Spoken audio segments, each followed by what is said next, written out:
సంస్కృతి సంపద YouTube channel తరపున అందరికి స్వాగతం. శ్రీమద్ భగవద్గీత ఆధ్యాత్మిక రహస్యాలు శీర్షికలో శ్రీ త్రినాథ్ గారు ధారావాహిక ప్రసంగం చేస్తున్నారు.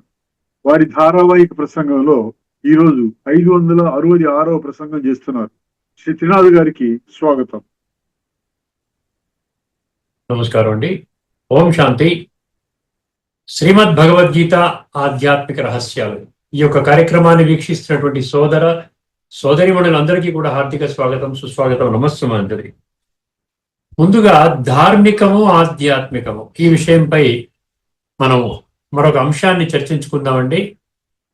మామూలుగా మనము ధర్మస్థాపకులు అంటాం. అంటే ఏంటని అర్థం ఏంటంటే, ధర్మస్థాపకులు అంటే ఒక్కొక్క ధర్మానికి ఒక ధర్మాన్ని స్థాపించినటువంటి వాళ్ళు ధర్మస్థాపకులు, ధర్మాత్మలు అంటాం. అంటే గురునానక్ గారు సిక్కు ధర్మాన్ని స్థాపన చేశారు, జీసస్ క్రీస్తు క్రైస్తవ ధర్మాన్ని స్థాపన చేశారు, ప్రాఫెట్ మహమ్మద్ ఈ విధంగా ఇస్లాం ధర్మాన్ని లేక ముస్లిం ధర్మాన్ని స్థాపన చేశారు, మహావీరుడు జైను ధర్మాన్ని. ఇలాగా మనము ధర్మస్థాపకుల గురించి చెప్పుకుంటామండి. ఇప్పుడు ధార్మికములో ఈ ధర్మాలు వస్తాయి.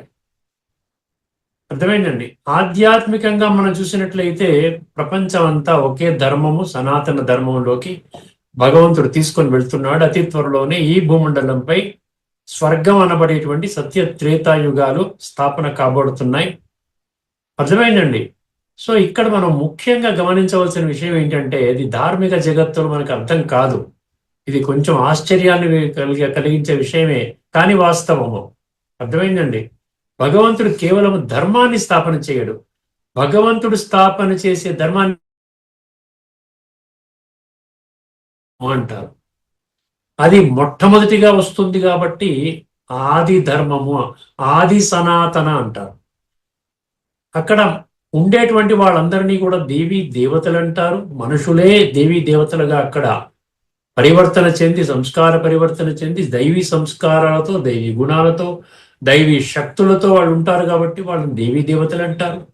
ఆ విధంగా 33 కోట్ల మంది. అందుకని ఒక్కసారి పూర్తిగా అర్థం చేసుకోవడానికి ఈ యొక్క భగవంతుడు స్థాపన చేసేటువంటి ధర్మాన్ని ఏమంటారు తెలుసునండి?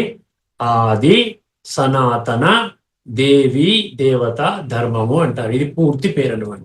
భగవంతుడే ప్రకటించినటువంటి పేరు ఆది సనాతన దేవీ దేవత ధర్మం. ఇటువంటి ధర్మానికి బీజం ఎవరండి? భగవంతుడు. బీజం మాం సర్వభూతానాం విద్ధి పార్థ సనాతన అన్నాడు. అర్థమైందండి. బుద్ధిమతామస్మి తేజస్వినోమహం. ఈ బుద్ధిమంతుల్లోకి నేను బుద్ధిమంతుడిని, తేజవంతుల్లోకి నేనే తేజవంతుడిని. మిగతా ధర్మస్థాపకులకి పరమాత్మ స్థాపన చేసే ఆది సనాతన దేవీ దేవత ధర్మస్థాపనకి తేడా ఏంటండి? ధర్మస్థాపకులు కేవలం వాళ్ళ ధర్మాన్ని మాత్రమే స్థాపన చేస్తారు. భగవంతుడు ధర్మముతో పాటు రాజ్య స్థాపన కూడా చేస్తారు. రాజ్యం అంటే స్వర్గస్థాపన, సత్యత్రేతాయ గారి యొక్క స్థాపన కూడా భగవంతుడే చేస్తారు.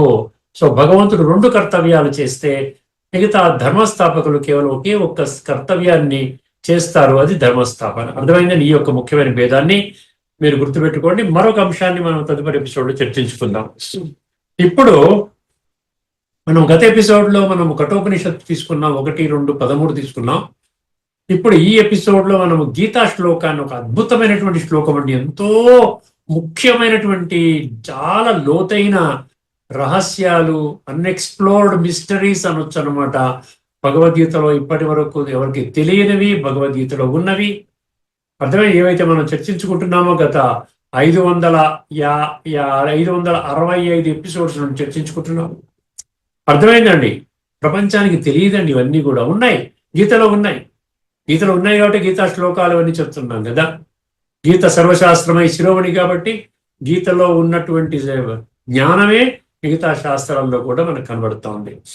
ఇప్పుడు మనము ఎటువంటి రహస్యం తెలుసుకోబోతున్నామంటే, మనిషి దేని ఆధారంగా శ్రేష్ఠ జన్మ తీసుకుంటాడు, దేని ఆధారంగా భ్రష్ట జన్మ తీసుకుంటాడు. ఎందుకంటే మనం చూస్తున్నాం, అందరూ గొప్పింట్లో పుట్టడం లేదండి. అందరూ టాటా బిర్లా ఇంట్లో పుడుతున్నారా? ప్రపంచంలో ఉన్న వాళ్ళందరూ ధనికులు అనుకోండి. సేవ చేసేవాళ్ళు ఎవరు ఉంటారు? మధ్యస్థంగా పాత్రలు పోషించే వాళ్ళు ఎవరు ఉంటారు? ఒక ఆఫీస్ ఉందంటే దానికి ఒక మేనేజర్ ఉంటాడు, కింద తరగతి ఉద్యోగులు ఉంటారు, తర్వాత మళ్ళీ దాసదాసి చపరాసి వీళ్ళంతా ఉంటారు, అటెండర్స్ అంటాం, మెసెంజర్స్ అంటాము, రకరకాలు ఇవి ఇంతమంది ఉంటేనే కదండి ఆ సంస్థ నడుస్తుంది. అందరూ మేనేజర్లు ఉన్న సంస్థ ఉంటుంది ఎక్కడైనా. ఇప్పుడు దేని ఆధారంగా ఒకరు హయ్యెస్ట్ పదవిని, దేవతా పదవిని అధిష్ఠిస్తున్నారు, దేని ఆధారంగా ఒకరు కనిష్ట పదవిని అధిష్ఠిస్తున్నారు? కొంతమంది టాటా బిర్లా అంబానీ ఇంట్లో పుడుతున్నారు, కొంతమంది రోడ్డు మీద అడుక్కునే వాళ్ళ ఇంట్లో కూడా పుడుతున్నారు, కొంతమంది కాళ్ళు లేకుండా కళ్ళు లేకుండా బుద్ధి మందగించినటువంటి విధంగా పుడుతున్నారు. దేని ఆధారంగా జరుగుతుంది? చాలా అరటి పండు ఒలిచినట్టుగా మీకు ఈ శ్లోకం స్పష్టం చేస్తుంది అండి. కేవలం మీరు చేయవలసిందల్లా ఏంటంటే బుద్ధి నేత్రాలు తెచ్చుకుంటే సరిపోతుంది. ఒక్కసారి ఆ శ్లోకం, ఇది 15వ అధ్యాయంలోని 8వ శ్లోకం. ఇప్పటికే మనం చర్చించుకున్నాం, కానీ ఇది ఇంకొక కోణంలో కొంచెం ఇంకా డీటెయిల్డ్గా దాని ఉపనిషత్తుల మంత్రాల యొక్క జోడించి ఇతర గీతలో ఉన్న మొత్తం శ్లోకాలన్నీ తీసుకున్నానండి నేను. అర్థమైందండి? దేని ఆధారంగా వ్యక్తికి శ్రేష్ఠ జన్మ, దేని ఆధారంగా మధ్యమ జన్మ, దేని ఆధారంగా కనిష్ట జన్మ, ఇది అనమాట. చాలా శ్రద్ధగా ఆలకించండి. శ్రద్ధావాన్ లభతే జ్ఞానం అన్నాడు గీతలో 4వ అధ్యాయంలోని 39వ శ్లోకం. ఇది 15వ అధ్యాయంలోని 8వ శ్లోకం అండి. దీని ముందు వాక్యం ఏం రాసుకున్నానంటే, ఈ శ్లోకం ఒక గొప్ప రహస్యాన్ని చెబుతుంది. ఎందుకు కొందరు చిన్నప్పటి నుంచే భక్తి వైపు ఆకర్షితులవుతున్నారు? కొంతమంది దగ్గర భక్తి భక్తి భక్తి భక్తి భక్తి విడిచిపెట్టరు. మీరు ఎంత జ్ఞానం చెప్పినా కూడా లేదండి మాకు ఇంకా ఇది బాగుందని చెప్తారు. ఎందుకు కొందరికి సహజంగా వైరాగ్యం కలుగుతుంది? చూసారా? కొంతమంది ఆ విధంగా, కొంతమంది ఈ విధంగా, కొంతమంది గొప్పవాళ్ళ ఇంట్లో, కొంతమంది బీదవాళ్ళ ఇంట్లో, కొంతమంది బాగా విద్యాధికులు, కొంతమందికి చదువు అబ్బదు, కొంతమంది శాస్త్రజ్ఞానము, కొంతమంది చిన్న చిన్న పిల్లలే సాధువులు సన్యాసులాగా అయిపోతారు. చిన్న చిన్న ఏజ్లోనే వాళ్ళు వేదాలు చెప్తారు, ఉపనిషత్తులు చెప్తారు. అర్థమైందండి? ఎందుకు జరుగుతూ ఉంది? ఒక్కొక్క వ్యక్తికి ఒక్కొక్క సంస్కారం, ఎవరి సంస్కారం వాళ్ళది. ఎవరి సంస్కారం వాళ్ళది కదా. అర్థమైందండి? సో ఆ విధంగా ఎందుకు కలుగుతోంది? ఇప్పుడు ఈ ఆన్సర్ జీవాత్మ యొక్క శరీరాంతర ప్రయాణాన్ని స్పష్టంగా వివరిస్తుంది. శరీరం అలా ప్రయాణం చేస్తూ ఉంటుంది, ఒక శరీరాన్ని తీసుకుంటుంది, విడిచిపెడుతుంది, తీసుకుంటుంది, విడిచిపెడుతుంది. అలాగే కాలచక్రంలో తమ యొక్క సంస్కారాలకు అనుగుణంగా ఈ ప్రయాణం సాగిస్తుంది. సో ఈ విషయం మీకు చాలా స్పష్టమవుతుంది. ఎందుకంటే ముందుగా కొంత మీకు వివరించాను అనుకోండి, ఆ సారాన్ని మీరు ఈజీగా కనిపెట్టేస్తారు. మీకు చాలా విషయాలు మీ దృష్టికి తీసుకుని రాబోతున్నాను, శ్రద్ధ వహించండి. ముందుగా శ్లోకం అండి. శరీరం యదవాప్నోతి యచ్చాప్యుత్క్రామతీశ్వరః గృహీత్వైతాని సంయాతి వాయుర్గంధాని వాచయాత్. ఇక్కడ శరీరం ఆప్నోతి అన్నాడు, మళ్ళీ శరీరం ఉత్క్రామ అన్నాడు. అంటే శరీరం ఆప్నోతి అంటే తీసుకోవడము, ఉత్క్రామ అంటే విడిచిపెట్టడం. అర్థమైందండి? శరీరం యదవాప్నోతి యచ్చాప్యుత్క్రామతీశ్వరః. ఆ ఈశ్వర అనే పదం గురించి నేను మళ్ళీ చెప్తాను. శరీరం యదవాప్నోతి యచ్చాప్యుత్క్రామతీశ్వరః గృహీత్వైతాని సంయాతి వాయుర్గంధాని వాచయాత్. ఇక్కడ గృహీత్వ అంటే ఏంటి? తీసుకుంటుందంట. ఏమి తీసుకుంటుంది? ఈ శరీరము తీసుకొని విడిచిపెడుతూ ఈ మధ్యలో ఏం చేస్తున్నాం మనము? మధ్యలో 3 పనులు చేస్తున్నామండి.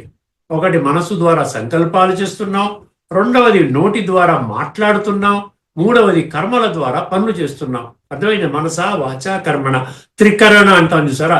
ఈ 3 పనులు జరుగుతున్నాయి. ఏది? శరీరాన్ని తీసుకున్నప్పటి నుంచి శరీరాన్ని విడిచిపెట్టేంత వరకు ఈ 3 పనులు జరుగుతున్నాయి. దీని ఆధారంగా సంస్కారాలు ఫార్మ్ అవుతున్నాయి.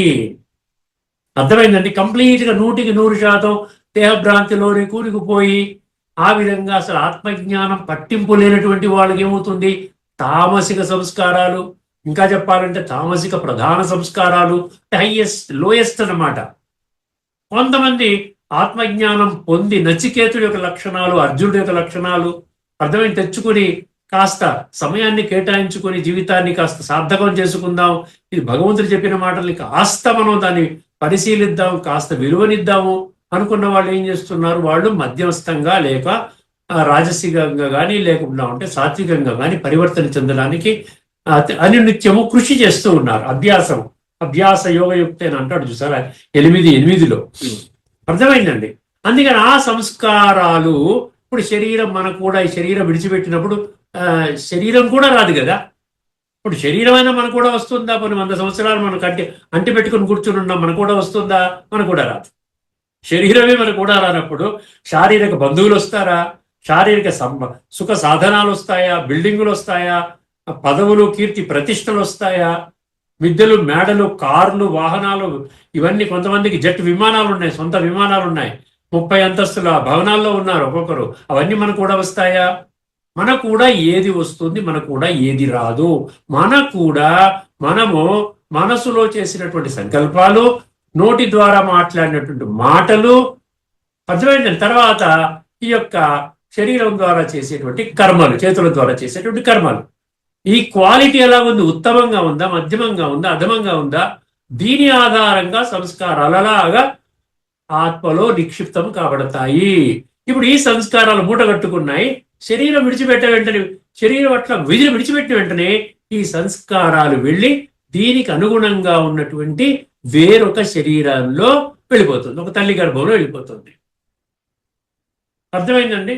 ఆ విధంగా ఈ ప్రాసెస్ భగవంతుడు పెట్టేశాడు. నీ సంస్కారాలు నువ్వు తయారు చేసుకుంటున్నావు కాబట్టి ఈ సంస్కారాల ఆధారంగా నీకు ఉత్తమ జన్మ, మధ్యమ జన్మ, కనిష్ట జన్మ. ఏ విధంగా వెళుతుందంట? వాసనలు. వాయుర్గంధ నివాసయాత్ అన్నాడు చూసారా? వాసనలు. గంధ అంటే వాసనలు కదా. అది మంచి వాసన, సుగంధం అంటే ఏమనొచ్చు, దుర్వాసన, సువాసన రెండు కావచ్చు. ఏ విధంగా వెళుతున్నాయంటే, ఏ విధంగా వాయువు ద్వారా ఈ వాసనలు ఒక ప్రదేశము నుండి ఇంకొక ప్రదేశానికి ఏ విధంగా కొనియాడబడుతున్నాయో ఆ విధంగా నీలో ఉన్న సంస్కారాలు నీవు శరీరం విడిచిపెట్టే సమయం వరకు పోగు చేసుకున్న, పేరుకున్న, నిక్షిప్తము కాబడిన సంస్కారాలు దానికి అనుగుణంగా ఉన్నటువంటి యోనిలో ప్రవేశించి నీకు తదుపరి మళ్ళీ నీ యొక్క ప్రయాణాన్ని కొనసాగిస్తుంది. ఇది అన్ని చూసారా? భగవంతుడు చెప్పినంత ఎంత అద్భుతమైన మాట చెప్తున్నాడు. ఇది ఇందులో ఉన్నట్టు తత్వం. ఇప్పుడు మీకు కొన్ని విషయాలు తెలుసుకుందాం, సమయాన్ని దృష్టిలో పెట్టుకుని. కొంచెం నేను స్పీడ్గా వెళతాను, దృష్టిలో పెట్టుకోండి. దీని తాత్పర్యం ఇప్పటికే మీకు చెప్పేశాను, అయినా మళ్ళీ నేను రాసుకుని చదువుతాను. ఏ విధముగా వాసనలు, సువాసన లేక దుర్వాసన, వాయువు, గాలి, వాయువు అంటే గాలి ద్వారా ఒక ప్రదేశము నుండి మరొక ప్రదేశానికి కొనియాడబడతాయో అదే విధముగా జీవాత్మ శరీరాన్ని విడిచిపెట్టినప్పుడు అప్పటి వరకు ఆత్మలో నిక్షిప్తము కాబడిన సంస్కారాలను మరొక శరీరములోకి తీసుకుని వెళుతుంది. ఆ సంస్కారాల ఆధారంగా ఉత్తమ, మధ్యమ లేక అధమ జన్మలు పొందుతారు. ఇది దీనికి వాయువు అని చెప్పాను కదా. వాయువు ఏ విధంగా అయితే తీసుకుని వెళుతుందో, మీరు ఒక నెల రోజులు 2-3 నెలలు ఇంట్లో లేరు, వాసన కొడుతుంది, ఏమవుతుంది? దుర్వాసన. అది ఆ విధంగా అది వాయువు ద్వారా వస్తోంది కదా. అదే ఆ విధంగా ఈ సంస్కారాల ఆధారంగా ఉత్తమ, మధ్యమ, కనిష్ట జన్మలు ఉంటాయి. ఇప్పుడు లోతైన తత్వం అండి, చాలా జాగ్రత్తగా వినండి. ఇందులో ఒక 5 పాయింట్స్ రాసుకున్నాను. మొదటిది జర్నీ ఆఫ్ ద సోల్, ఆత్మ యొక్క ప్రయాణము. ఎందుకంటే ఆత్మనే ముఖ్యం కదండి. ఆత్మ ప్రయాణం. ఈ శ్లోకము జీవాత్మ యొక్క శరీరాంతర ప్రయాణాన్ని స్పష్టముగా వివరిస్తుంది. జీవాత్మ శాశ్వతము. జీవాత్మ అంటే జీవుడు అంటే శరీరము, ఆత్మ శరీరాన్ని నడిపించేటువంటి శక్తి ఆత్మ, అది శాశ్వతము. శరీరం అనేది నశ్వరము. ఈ నశ్వరము అన్న పదము ఈ ఆధ్యాత్మిక కోణంలోనే ఎక్కువ వాడతారండి. ప్రవచనాల్లో కూడా నశ్వరము అంటే టెంపరరీ, అశాశ్వతము, అనిత్యము. శరీరం మారుతున్నప్పుడు జీవాత్మ తన సంస్కారాల అంటే ఇంప్రెషన్స్ అని చెప్పాడు, ఆత్మలో ముద్రింపబడిన ఇంప్రెషన్స్ ఏవైతే ఉన్నాయో దాని ఆధారంగా మరొక శరీరము తీసుకొని ఈ సృష్టి చక్రములో తన ప్రయాణాన్ని కొనసాగిస్తుంది. ఇవన్నీ తిరుగులేని, తిరస్కరించలేని సత్యాలని మనం ఒప్పుకుంటే ఏమిటి, ఒప్పుకోకపోతే ఏంటండి? దానివల్ల ఏమన్నా భేదం వస్తుందా? మన దానికి ఏమన్నా భగవంతుడి మార్గానికి, భగవంతుడి జ్ఞానానికి? అదే ఇప్పుడు చూడండి, గీతలో మనకి కొన్నిసార్లు మీకు ఇందులోనే ఎక్కడికక్కడ నీకు పాయింట్స్ చెప్తాను మీకు. 2వ అధ్యాయంలోని 22వ శ్లోకం ఏం చెప్పాడు? వాసాంసి జీర్ణాని యథా విహాయ నవాని గృహుణాతి నరోపరాణి తథా శరీరాన్ని విహాయ జీర్ణాన్ని అన్యాని సంయాతి నవాని దేహి అన్నాడు. అంటే చిరిగిన వస్త్రాన్ని మనం ఎట్లా మార్చుకుంటామో ఆత్మ జీర్ణమైన శరీరాన్ని మార్చుకొని క్రొత్త దేహం తీసుకుంటుంది. అర్థమైందండి? ఏ విధంగా తీసుకుంటుంది?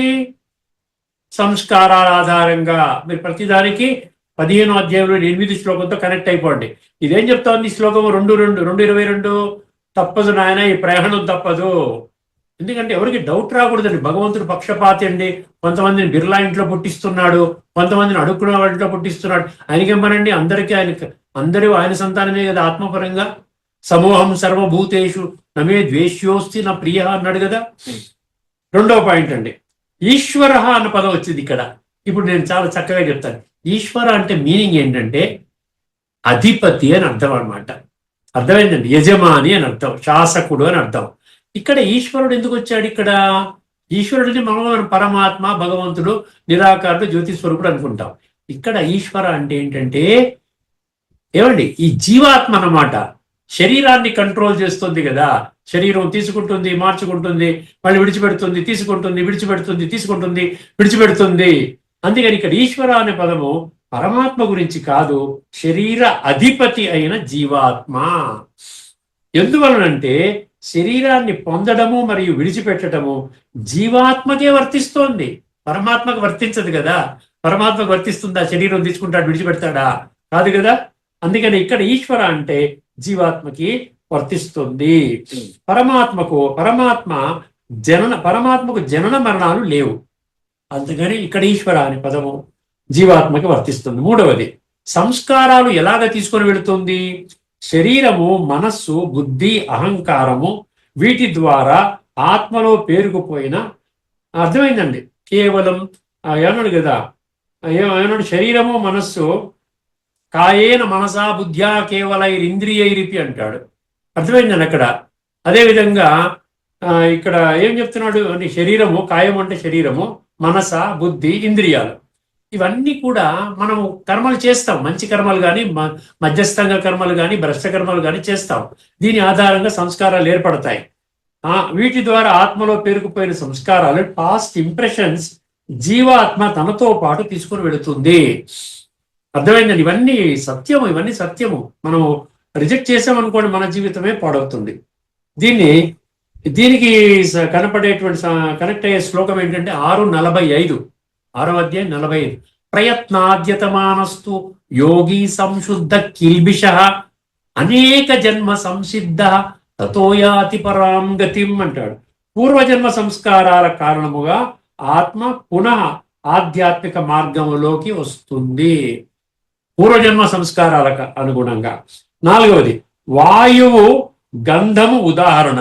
Powerful analogy. ఎంత మంచి ఉదాహరణ ఇచ్చాడు సార్ భగవంతుడు. వాయువు, గంధం అన్నాడు.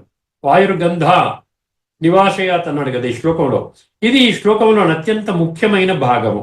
వాయుర్గంధ నివాసయాత్ అంటే గాలి కనిపిస్తుందా? వాయువు అంటే గాలి కనిపిస్తుందా? గాలి కనపడదు. కానీ అది సువాసన లేక దుర్వాసనను ఒక చోటు నుండి మరొక చోటుకు తీసుకొని వెళుతుంది. అలాగే జీవాత్మ కూడా కనిపించదు. ఆత్మ కనబడుతుందా? ఆత్మ కనబడదు, పరమాత్మ కనపడడు. కానీ అది తమ అప్పటి వరకు పోగు చేసుకున్న సంస్కారాలను తీసుకుని ఆ సంస్కారాల ఆధారముగా కొత్త శరీరములోకి ప్రవేశిస్తుంది. ఇది సూక్ష్మ స్థాయి ప్రక్రియ. సబ్టల్ అంటారు ఇంగ్లీష్లో, SUBTLE, సూక్ష్మం. ఇది తెలియదు ఎవరికి కూడా. అందుకనే మనం ఇవన్నీ కూడా మనం తేలిగ్గా తీసుకుంటాం. అర్థమైందండి? ఇవన్నీ జరిగిపోతూ ఉన్నాయి సూక్ష్మంగా. ఐదవది, ఆధ్యాత్మిక దృష్టిలో ఇది మరింత స్పష్టంగా ఉంటుందంట. ఒకసారి జాగ్రత్తగా గమనించండి. ఈ జీవాత్మ ఒక చైతన్య బిందువు, పాయింట్ ఆఫ్ లైట్. శరీరం ఒక వాహనము. ఒక ఎగ్జాంపుల్ ఇస్తున్నాడు. శరీరం ఒక వాహనము, జీవాత్మము ఒక జ్యోతిబిందు స్వరూపము. సంస్కారాలు ఆత్మలో నిలువైనటువంటి ఒక రికార్డ్ అయిపోతుంటుంది కదా. ఏవైతే మనం ఫీడ్ చేస్తున్న పాటల మీద పాటలు, ఒక్కొక్కసారి చిన్న పెన్ డ్రైవ్ ఉంటుంది చూసారు, అందులో 1000 సాంగ్స్ ఉన్నాయంటారు. అంటే అలా రికార్డ్ అయిపోతూ ఉంటుంది. అది ప్లే చేస్తూ ఉంటే అదే వస్తుంది మళ్ళా. అర్థమైందండి? రికార్డ్. భగవంతుడు బహిర్గతం చేసిన గీతాజ్ఞానం ప్రకారము మనుషులు జన్మలుగా చేసిన సంకల్పాలు, మాట్లాడిన మాటలు, చేసిన కర్మల ఆధారంగా జీవాత్మలో సంస్కారాలు పోగవుతాయి. ఆ పోగైన సంస్కారాలే తదుపరి జన్మలో ఏమవుతాయండి? స్వభావంగా పరివర్తన చెందుతాయి, స్వభావంగా బయటపడతాయి అంటారు. స్వభావం అంటే స్వ అంటే ఆత్మ. సో ఆత్మ యొక్క విత్ క్వాలిటీ, సాత్విక, రాజసిక, తామసిక, అది బయటపడుతుందంట. సంబంధిత గీతా ఉపనిషత్తు శ్లోకాలు చెప్తున్నాను. ఉపనిషత్ మంత్రాలు, గీతా శ్లోకాలు. 2:22 ఇప్పటికే మనం చెప్పుకున్నాం. ఇప్పుడు 2:13 అండి. దేహినోస్మిన్ యథా దేహే కౌమారం యౌవనం జరా తదా దేహాంతర ప్రాప్తి ధీర తత్ర నముహిత్. అక్కడ తదా దేహాంతర ప్రాప్తి, బాల్యము, యవ్వనము, వృద్ధాప్యం, ఈ 3 ఒప్పుకుంటున్నాం. తర్వాత 4వ దాన్ని ఎందుకు ఒప్పుకోవడం లేదు? అక్కడ 2వ పంక్తి తదా దేహాంతర ప్రాప్తి, మళ్ళీ నీకు దేహం లభిస్తోంది. ధీరులు తత్రణం, ఎందుకని ఈ పరివర్తన చెందేటువంటి శరీరం మీద, ఇది అనిత్యమైనటువంటి శరీరం మీద ధీరులు అంటే సత్యకాములు దాని మీద మోజు పడరు అని చెప్తున్నాడు. ఇది 2:13. 6:43 అండి. 6:43 తత్ర తం బుద్ధి సంయోగం లభతే పౌర్వదైహికం అన్నాడు ఇక్కడ. ఇప్పుడు 6:43, 6:44, 6:45 ఈ 3 కూడా రాసుకోండి మీరు. 43 ఏం చెప్తోంది? అర్థమైందండి. ఇప్పుడు 44 కూడా చెప్తాను, ఒకేసారి దాని మీనింగ్ రాసుకున్నాను. పూర్వాభ్యాసేన తేనైవ క్రియతే హవశోపి సహ. ఈ 2 శ్లోకాలు దాని మీనింగ్ ఏంటి? పూర్వజన్మ సంస్కారాలు తిరిగి వ్యక్తమవుతాయి. పూర్వజన్మ సంస్కారాలు తిరిగి వ్యక్తమవుతాయి. 6:45 ఇందాక చెప్పుకున్న ప్రయత్నాద్యత మానస్తు అనేక జన్మలు, ఆ విధంగా జన్మజన్మల సంస్కారాల ప్రభావము. ఇప్పుడు నేను కఠోపనిషత్తు 2:18 అండి. 2:18 1:8 నా జాయతే మ్రియతే వా విపశ్చిత్. ఇక్కడ విపశ్చిత్ అంటాడు, అక్కడ కథాచిత్ అంటాడు 2:20లో. మొత్తం మిగతా పదాలన్నీ సుమారుగా ఒకటే. అక్కడ ఏం చెప్తోంది? ఇక్కడ జీవాత్మ శరీరాలను మార్చుకుంటూ ప్రయాణిస్తుంది. అర్థమైందండి. అదే నా జాయతే మ్రియతే ఏంటంటే ఆత్మకి జననము లేదు, మరణము లేదు. అజో నిత్య శాశ్వతోయం పురాణం, ఈ రెండిట్లో ఉంటుంది. కఠోపనిషత్తులో కూడా అదే ఉంటుంది. గీతలో 2వ అధ్యాయంలో 20 శ్లోకాలు కూడా అదే మాట వస్తుంది. అంటే జీవాత్మ శరీరాలను మార్చుకుంటూ ప్రయాణిస్తుంది. తర్వాత బృహదారణ్యక ఉపనిషత్తు 4:4, 4.4.3 స యథా కర్మ యథా శ్రుతం. చూసారా? స యథా కర్మ యథా శ్రుతం అంటే ఏంటి? జీవాత్మ తన కర్మలు మరియు జ్ఞానం ప్రకారముగా ఈ లోకాన్ని విడిచిపెట్టి తిరిగి అదే ప్రకారం మరో స్థితిని పొందుతుంది. లోకాన్ని విడిచిపెట్టిన చనిపోవడం అనమాట. చనిపోతే మనం పోయినట్టే కదా. ఈ ప్రపంచం మళ్ళీ ఇంకొక తల్లిగారి భవనం చేరితే మళ్ళీ ఇదే లోకానికి వచ్చి మళ్ళీ మన ప్రయాణం ముందుకు తీసుకుని వెళ్తాం. తర్వాత 8:6 అక్షర బ్రహ్మ యోగంలో చాలా ముఖ్యమైనటువంటి విషయము. 8:6 ఏం చెప్తుందండి? యం వాపి స్మరణ భావం త్యజత్యంతే కళేబరం తం తమేవైతి కౌంతేయ సదా తద్భావ భావిత అన్నాడు. అంటే నీ ఆలోచనలు ఎలా ఉంటాయి? ఈ శరీరం కళేబరంగా మారే సమయంలో నీ ఆలోచనలు ఎలా ఉంటాయి? దీని ఆధారంగా నీకు ఉత్తమ, మధ్యమ, కనిష్ట జన్మలు ఉంటాయి. ఇది మనకి 8:6 చెప్తోంది. మరణ సమయంలో ఉన్న భావం ప్రకారం తదుపరి జన్మ. తర్వాత 13:21 చాలా ముఖ్యం అండి. కొన్ని పుస్తకాల్లో 13:22 కింద ఉంటుంది. నంబరింగ్లోకి వెళ్ళకండి, శ్లోకంలోకి రండి. పురుష ప్రకృతిస్థో హి భుంక్తే ప్రకృతిజాన్ గుణాన్ కారణం గుణసంగోస్య సత్ అసత్ యోని జన్మసు. పురుష ప్రకృతి, ఈ ప్రకృతి తోడైపోయి దాంతో పాటు గుణాలు వస్తాయి. సాత్విక, రాజసిక, తామసిక. దీని అనుగుణంగా అటువంటి జన్మలు ఉంటాయి. సత్ జన్మ అంటే సత్యయుగము, త్రేతాయుగము. అసత్ జన్మ అంటే ద్వాపర యుగము, కలియుగము. ఆ విధంగా ఉంటుంది. 13:21 చెప్తోంది. గుణాలతో అనుసంధానం వల్లే పుట్టుకలు జరుగుతాయి అన్నాడు ఇక్కడ. తర్వాత బృహదారణ్యక ఉపనిషత్తు 4.4.2 స యథా కామో భవతి తత్క్రతుర్భవతి. చూసారా? యథా కామో భవతి తత్క్రతుర్భవతి, యత్ క్రతుర్భవతి తత్ కర్మ కరోతి, యత్ కర్మ కరోతి తత్ అభిసంపద్యతే. ఇది అద్భుతం. తర్వాత మనం డీటెయిల్స్ చర్చించుకుందాము. ఆ బృహదారణ్యక ఉపనిషత్తు తీసుకున్నప్పుడు మనిషి ఏ విధమైన సంకల్పము అంటే ఏంటి, సంకల్పం అంటే ఏంటి, కోరికలు, తర్వాత లక్ష్యం పెట్టుకుంటాడో, కలిగి ఉంటాడో అదే అతని సంకల్పంగా మారి కర్మగా ప్రదర్శించబడుతుంది. చివరకు ఆ కర్మల ఫలమే తదుపరి జన్మకు కారణమవుతుంది. కొంతమంది మంచి కర్మలు చూస్తున్నారు, అసలేమి సంబంధం అక్కర్లేదండి, రక్త సంబంధం అక్కర్లే. కొంతమంది ఏమైనా పలకరిస్తే అవునండి, ఎలా ఉన్నారండి, బాగున్నారా, ఎప్పుడో చూసామండి 20 సంవత్సరాల క్రితం, బాగున్నారా, మీ కుటుంబం బాగుందా, ఎంత ప్రేమగా మాట్లాడతారు. రోడ్డు దాటించండి, కాదు అడ్రస్ చెప్పండి అని ఎంత కొంతమంది ప్రేమ మాట్లాడతారు. కొంతమంది బిజీగా ఉన్నామని వెళ్ళిపోతారు. అంటే ఏ సంస్కారాలు ఆ విధంగా చూసారా. అందుకనే ఈ విధంగా ఇది మీరు ఉపనిషత్ బృహదారణ్యక 4.4.2 గమనించండి. చివరకు ఆ కర్మల ఫలమే తదుపరి జన్మకు కారణమవుతుంది. తర్వాత చాందోగ్యోపనిషత్ 5.10.7 5.10.7 యథా కర్మ యథా శృతం ఏవం ఏవాయం ప్రేత్య భవతి అన్నాడు. జీవాత్మ తన కర్మలు మరియు జ్ఞానం ప్రకారం మరణానంతరము తన స్థితిని పొందుతుంది. చూసారా, కర్మలు శ్రేష్టంగా చేసుకోమని చెప్తున్నాడు భగవంతుడు జ్ఞానం ఆధారంగా. అంటే కర్మలు జ్ఞానం, దీని ప్రకారంగా మీ మరణానంతరం మీ స్థితి డిసైడ్ అవుతుంది. ముండకోపనిషత్తు 3.1.1 ద్వా సుపర్ణా సయూజా సఖయా సమానం వృక్ష పరిషస్వజాతే. ఒక చెట్టుపై ఇద్దరు చర్చించుకున్నాం. ఒకే చెట్టుపై రెండు పక్షులు ఉన్నట్లు ఒకటి ఫలాన్ని తింటూ అనుభవిస్తోంది జీవాత్మ, మరొకటి తినకుండా చూస్తూ ఉంటుంది జీవాత్మ. తినకుండా చూస్తుంది అంటే ఇద్దరున్నారు, దేహాభిమానం ఆత్మాభిమానం. ఆత్మాభిమాని పరమాత్మాభిమాని. ఆ విధంగా ఉన్నవాడు ఏం చేస్తాడు? కర్మఫలాన్ని తీసుకోడు, కర్మ చేస్తాడు, కర్మఫలాన్ని విడిచిపెట్టేస్తాడు, భగవంతుడికి విడిచిపెట్టేస్తాడు. అందుకనే మరొకటి తినకుండా చూస్తోంది. దీన్ని బట్టి ఏమవుతుంది? జీవాత్మ అనుభవించే స్థితి, సంస్కారాల నిల్వ, దాని ఆధారంగా పునర్జన్మ. తర్వాత ఇది కొత్త ఉపనిషత్తు అండి, కొత్తగా వింటున్నాను నేను కూడా. ప్రశ్నోపనిషత్ 3.9 ప్రశ్నోపనిషత్ అంట. తర్వాత మనం చర్చించుకుందాం డీటెయిల్డ్ గా. స ఏష ప్రాణో అజాయమానో అజాయమానో భవతి. ఈ ప్రాణశక్తి చాలా జాగ్రత్తగా వినండి. ఈ ప్రాణశక్తి స్వతంత్రంగా పుట్టినది కాదు. ఈ ప్రాణశక్తి స్వతంత్రంగా పుట్టినది కాదు. అంటే ప్రాణశక్తి పుట్టమంటే ఏంటి? నేను బిర్లా ఇంట్లో పుట్టాను, నా యొక్క దీని ద్వారానే పుట్టాను కాదంట. అర్థమైందండి? అది ఆత్మలో నిక్షిప్తము కాబడిన సంస్కారాలపైనే ఆధారపడి ఉంటుంది. చూసారా ఎన్ని ఉపనిషత్తులు సమర్థిస్తున్నాయో, ఎన్ని గీతా శ్లోకాలు సమర్థిస్తున్నాయో పునర్జన్మ రహస్యాన్ని తెలియజేస్తూ.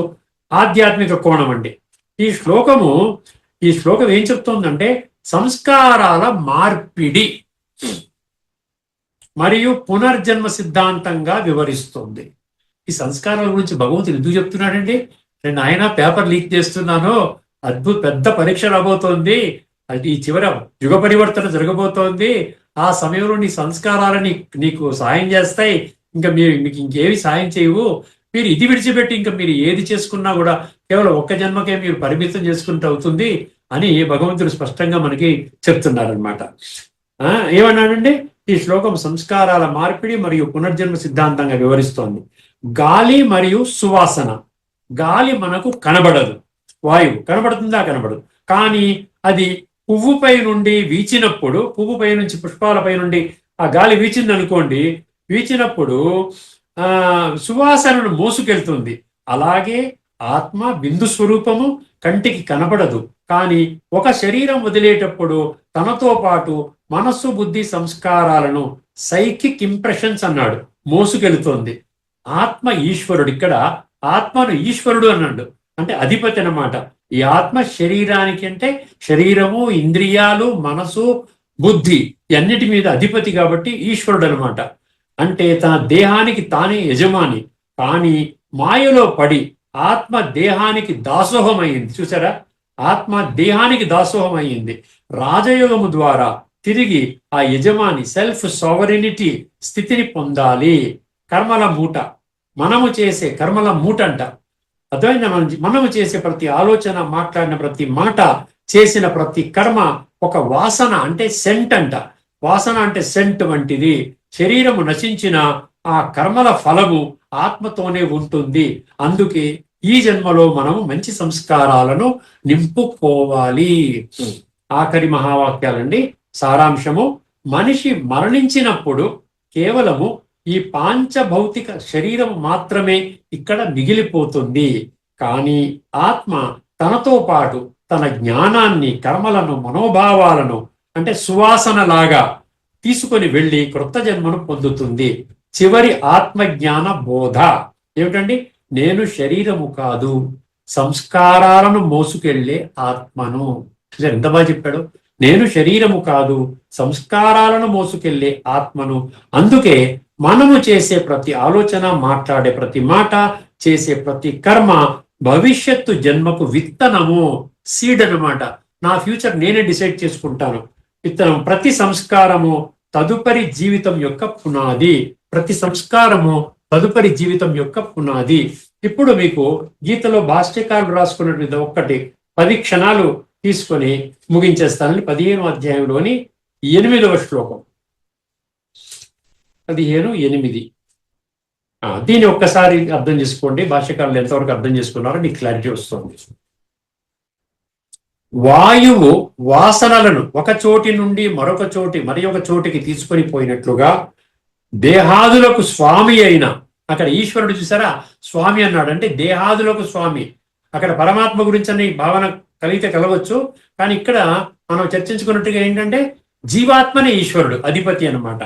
దేహాదులకు స్వామి అయిన జీవాత్మ ఒక శరీరమును త్యజించినప్పుడు మనస్సు ఇంద్రియాలను గ్రహించి వాటితో కూడా మరొక శరీరమును పొందును, అనగా దానిలో ప్రవేశించును. కొంత క్లారిటీ మనకి తత్వం ఆధారంగా మనం బెటర్గా వస్తుందండి. మామూలుగా అంటే ఇక్కడ మనము ఆచరించాలి, ఇది మన గురించి అన్నటువంటి భావన మనకు కలగదు. పఠన పారాయణ శ్రవణ ప్రచార ప్రసారం ద్వారా కలగదు, ఆచరణలో తత్వం ఆధారంగా కలుగుతుంది. ఇక్కడతో మనం ఈ చర్చను ముగించుకుందామండి. తదుపరి ఎపిసోడ్లో మనము కఠోపనిషత్తు మన ప్రయాణం కొనసాగిస్తూ 1వ అధ్యాయము 2వ వల్లిలో 14వ మంత్రాన్ని మనం చర్చించుకోబోతున్నాం. అందులో ఉన్న లోతైన తత్వాన్ని తెలుసుకునే ప్రయత్నం చేద్దామండి. అంతవరకు సెలవు. అందరికీ నమస్కారము. లోకా సమస్తా సుఖినో భవంతు. ఓం శాంతి. శ్రీమద్ భగవద్గీత ఆధ్యాత్మిక రహస్యాలు శీర్షికలో ధారావాహిక ప్రసంగం చేసిన శ్రీ త్రినాథ్ గారికి ధన్యవాదాలు.